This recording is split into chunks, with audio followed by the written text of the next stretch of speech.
Topic है addition of vectors parallelogram method.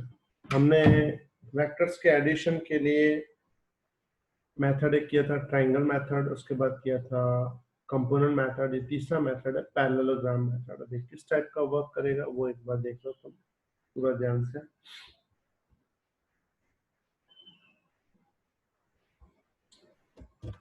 Consider two vectors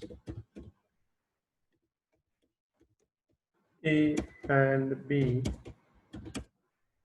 having angle between them is theta। दो vectors consider करो A and B जिनके बीच का angle theta है, दोनों के बीच का। ठीक है,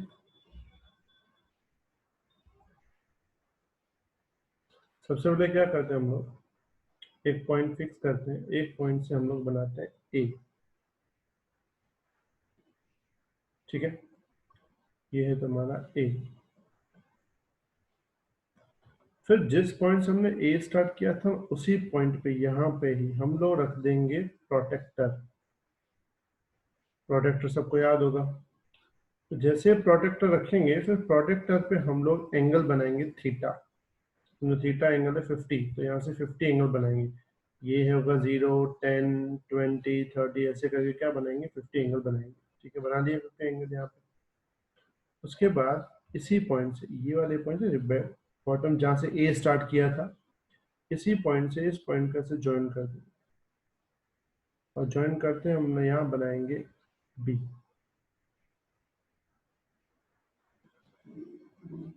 ये बन गया तुम्हारा बी वेक्टर।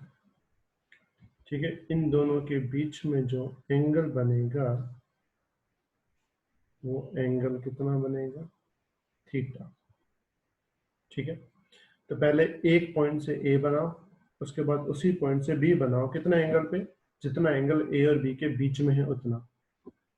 अब बनने के बाद अब हम क्या करेंगे, हम लोग बी जहां खत्म हुआ वहां से एक स्ट्रेट लाइन बनाएंगे। कितनी स्ट्रेट लाइन बनाएंगे, जितना ए है, मतलब एग्जैक्ट इसके पैरेलल। क्लियर बात नहीं, ये काम करता है, इसको मैं चलेगा कोई बात नहीं। समझ में आई बात, क्या करना है तुम्हें, इस पॉइंट से एक और लाइन खींचनी है, लेकिन वो किसके पैरेलल होनी चाहिए, ए के पैरेलल। फिर ए पॉइंट से एक और लाइन खींचनी पड़ेगी जो बी के पैरेलल होनी चाहिए, तो ये इसको टच कर जाएगा। तो ये कौन सा शेप बन गया, पैरेललोग्राम। ये भी ए बनेगा अपना, और ये कौन सा बनेगा अपना, बी बनेगा। समझ में आए बेटा बात यहाँ तक, किसी को डाउट? अब मुझे बताओ यहाँ कितना एंगल बनेगा, यहाँ थीटा ही बनेगा। समझ में आई बात, गॉट इट? किसी को डाउट यहाँ तक?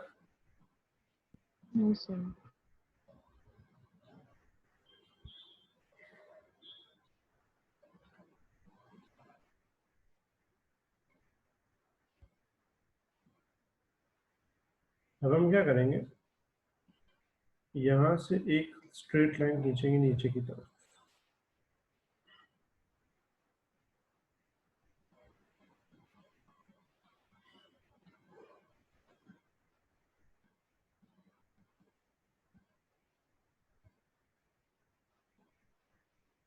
मतलब अब हमने लाइन खींची, तो ये जो बी है ये कितना एंगल पे, थीटा। मैंने तुम्हें वेक्टर के कंपोनेंट बताए थे। किसी भी वेक्टर के कितने कंपोनेंट्स होते हैं, दो कंपोनेंट्स होते हैं।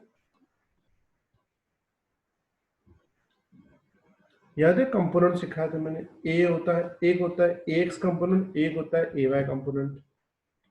तो मुझे बताओ बी के भी यहाँ पे थीटा एंगल पे दो कंपोनेंट बनेंगे, कौन से दो कंपोनेंट बनेंगे, बता सकते हो? बोलो, बी के दो कंपोनेंट कौन से बनेंगे? बी थीटा एंगल पे है, तो किसी भी वेक्टर पे एंगल पे कितने कंपोनेंट होते हैं, याद है सबको कि नहीं? दो। तो एक एक बी होता cos है theta, B B X. sin theta. B X क्या होता है? B cos theta. तो ये हो जा, अब मुझे बताओ, अच्छा दूसरा होता है बी वाई। मुझे बताओ बी एक्स बीटा। कहाँ होगा, बी वाई कहाँ होगा? ध्यान से देखो, यहाँ पे बी के ना दो कंपोनेंट होंगे, एक होगा हॉरिजॉन्टल, एक होगा वर्टिकल। तो मुझे बता सकते हो इसमें से एक्स कौन सा और वाई कौन सा? ये होगा एक कंपोनेंट, ये है यहाँ से यहाँ दिख रहा है ये वाला लाइन, इसको मैं ऐसे एरो बनाता हूँ, एक कंपोनेंट ऊपर की तरफ है, दिखा? ये काम करते हैं, इसको हम ब्लू लाइन से कर देते हैं तो तुम्हें ज्यादा क्लियर होगा। इसको हम यहाँ से यहाँ कर देते हैं और एक कर देते हैं ऊपर। तो मुझे बताओ बी एक्स कहाँ होगा, बी वाई कहाँ होगा? बोलो, ये वाला कौन सा होगा, ये वाला कौन सा होगा? बताओ फटाफट, बोलो बेटा, हॉरिजॉन्टल कौन सा होगा, वर्टिकल कौन सा होगा? Horizontal B X. ये होगा तुम्हारा बी एक्स, और वर्टिकल तुम्हारा कौन सा होगा? B Y. B Y. समझ में आई बात? Yes sir. Everyone clear? अच्छा, दूसरी बात, अगर मैं यहां से ये स्ट्रेट लाइन खींचू ना, ये, तो ये जो मिले तुम्हें मिलेगा, वो मिलेगा तुम्हारा रिजल्टेंट। और रिजल्टेंट को हम लोग क्या बोलते हैं? It's A plus B addition. अगर तुम ध्यान से देखो, ये वाले बी और ये वाले ए को भूल जाओ, बी एक्स बी वाई को छोड़ दो, तो तुम्हें ट्राइंगल दिख जाएगा। देखा ट्राइंगल? Yes sir. वो तो मतलब ट्राइंगल मेथड जैसा बन गया। तो तुम्हें पता है ट्राइंगल मेथड में ये लाइन क्या इंडिकेट करती है? दोनों का एडिशन। अच्छा, मुझे बता सकते हो यहाँ क्या बनेगा? तो इस एंगल को हम अल्फा बोलते थे। हाँ। ठीक है, समझ में आई बेटा बात? Everyone clear? कोई डाउट है अब तक? अच्छा, इसमें हम नाम दे देते हैं, इसको नाम देते हैं पी क्यू आर एस। ठीक है, as shown in figure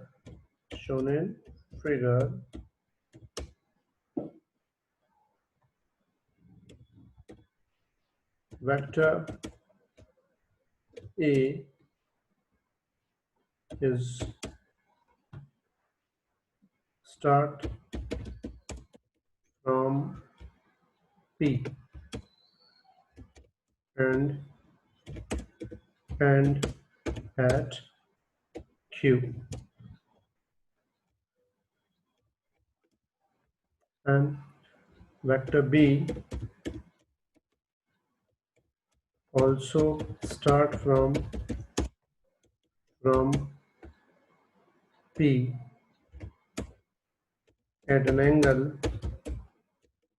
theta with A अच्छा, इस पॉइंट को भी हम एक नाम दे देंगे, इसको नाम देते हैं RST बोल देते हैं।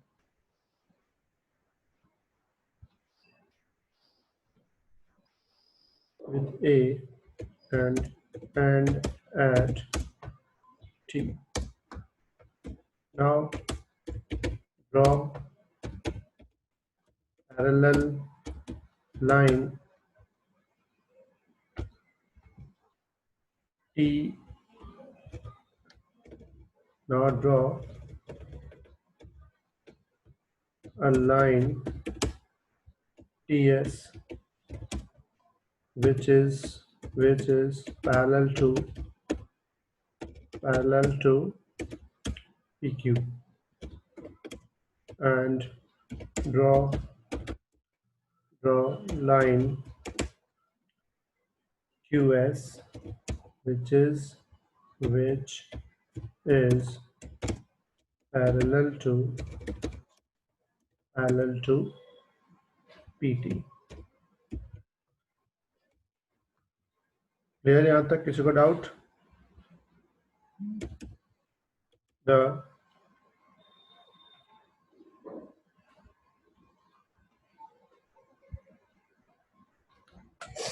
components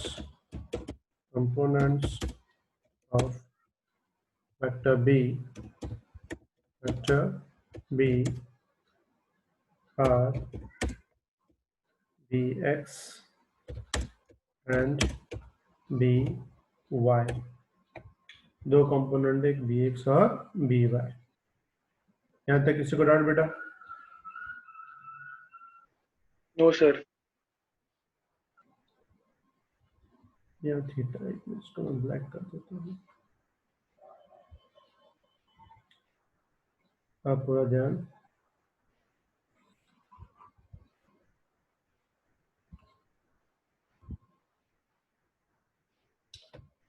Now in triangle PRS, तो बता सकते हो PRS कौन सा ट्राइंगल है?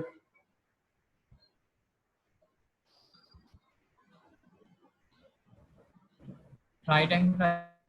सिंपल बात है, राइट एंगल ट्राइंगल। तो राइट एंगल ट्राइंगल में हम इसको ऐसा लिख सकते हैं, PS का square is equal to PR का स्क्वायर प्लस RS का स्क्वायर। लिख सकते हैं ऐसा? पता चला सबको? Yes, sir. PS है तुम्हारा R का स्क्वायर, R मतलब रिजल्टेंट। PR की जगह क्या आएगा? A प्लस BX का स्क्वायर, और RS में क्या आएगा? BY का स्क्वायर। पता चला सबको ये? Yes. अच्छा, इसको हम लिखेंगे, ऐसा लिख सकते हैं A square plus 2ABX plus BX का स्क्वायर प्लस BY का square. Everyone clear? R Yes, square sir. it is, A square as it is, 2 as it is, A as it is। BX की जगह लिख सकते हैं B cos theta. BX की जगह भी हम क्या लिखेंगे यहाँ पे? B square cos square theta. और BY की जगह क्या लिखेंगे? B square sin square theta. R square as it is, A square as it is, 2AB cos theta. पीछे के जो लास्ट में जो दो टर्म्स हैं उनमें से B स्क्वायर कॉमन, तो क्या बचेगा? cos square theta plus sin square theta. याद है सबको क्या होता है cos square theta plus sin square theta? 1। 1। ये बन जाएगा R square is equal to A square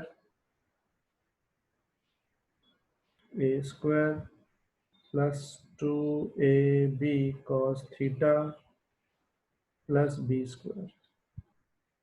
वो तो हो गया 1। तो इसको लिख सकते हैं R equals to under root A square पहले लिखेंगे प्लस B स्क्वायर बाद में लिखेंगे प्लस 2AB cos थीटा। तो ये R की जो वैल्यू आएगी वो कितनी आएगी? Under root A square B square plus 2AB cos theta. वैसे R को हम ऐसा भी लिखते हैं A magnitude A plus B। मतलब A और B का वेक्टर एडिशन की फॉर्मूला क्या है?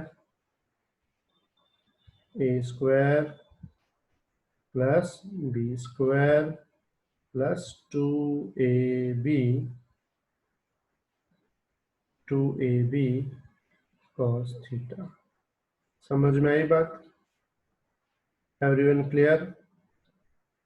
Yes, sir. Yes sir. Easy एकदम। या फिर अगर समझो दोनों को सब्ट्रैक्शन होता, दोनों का क्या होता है? सब्ट्रैक्शन। तो सब्ट्रैक्शन में फॉर्मूला सेम आती, A square plus B square, यहाँ तक तो सेम आता, लेकिन जब प्लस 2ab cos थीटा वो क्या बन जाता, माइनस 2ab cos थीटा। ठीक है, समझ में आएगा बात बेटा? Everyone clear? माइनस का डायरेक्शन ऑपोजिट है। क्लियर? आगे बढ़ू मैं। दूसरी बात, एक और चीज रह गई, अल्फा वाली। अल्फा क्या होता है पता है? रिजल्टेंट एंगल या डायरेक्शन बोल सकते हो। तो बोलेंगे direction of resultant vector, resultant vector की डायरेक्शन, तो एंगल है अल्फा। तो मैं अगर इसमें लिखूं फ्रॉम ट्राइंगल, ट्राइंगल वही लेते हैं, कौन सा? PRS। अगर इसमें मुझे लिखना हो tan अल्फा, तो लिख सकते हैं tan alpha is equal to RS upon PR।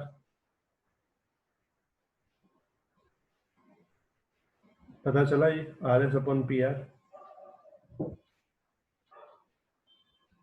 Everyone clear? कैसे आया ये opposite upon adjacent? Yes sir. RS की जगह क्या आएगा? BY, और PR की जगह क्या आएगा? A plus BX। तो tan alpha is equal to हम लोग क्या लिखेंगे? BY की जगह B sine theta divide by A plus B cos theta. तो ये हो जाएगा तुम्हारा रिजल्टेंट वैल्यू। ये अल्फा मिल जाएगा और यहाँ से तुम्हें रिजल्टेंट मिल जाएगा। मतलब जो तुमने फाइंड किया था ना पहले तुम्हें ट्राइंगल मेथड से कैसे फाइंड करते थे? ड्रॉ करके। तो पहले ए को ड्रॉ करो, फिर बी को ड्रॉ करो, फिर दोनों को मिलाओ, स्केल से मेजर करो। फिर दूसरा हमने क्या देखा था? कंपोनेंट निकाल के, ए के कंपोनेंट निकालो, बी के कंपोनेंट निकालो, फिर RX मतलब एक्स वालों को अलग साइड करो, वाई वालों को अलग साइड करो, फिर रिजल्टेंट निकालो। ये कौन सा मेथड है? इसमें सिंपल ए और बी की वैल्यू डालनी है, थीटा की वैल्यू डालनी है। जैसे मैं एग्जांपल दूं, लास्ट टाइम हमने जो एग्जांपल किया था, कौन सी वैल्यू का एग्जांपल किया था? पहले ट्राइंगल मेथड में, याद है? 6 8 दिया था मैंने कि 3 4 दिया था? क्या दिया था? 5 and 6. 5 6। हाँ, तो देखो इसमें 5 6 डालो, थीटा की वैल्यू मैंने दी थी, दोनों के बीच का एंगल एक का 60 था, एक का 15 था, तो 45 था। हाँ वेरी गुड। तो इसमें डाल के देखो, ए की वैल्यू डालो 6, बी की वैल्यू 5 डालो, 6 का स्क्वायर क्या होगा देखो तो? 36, और 5 का स्क्वायर 25, 36 प्लस 25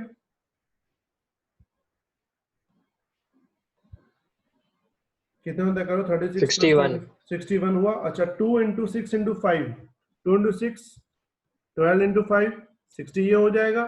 और थीटा 45 cos 45 कितना होता है? 1/√2। 1/√2. तो 60 को 1/√2 से डिवाइड करो, कितना आ रहा है देखो? 60 डिवाइड बाय 1.414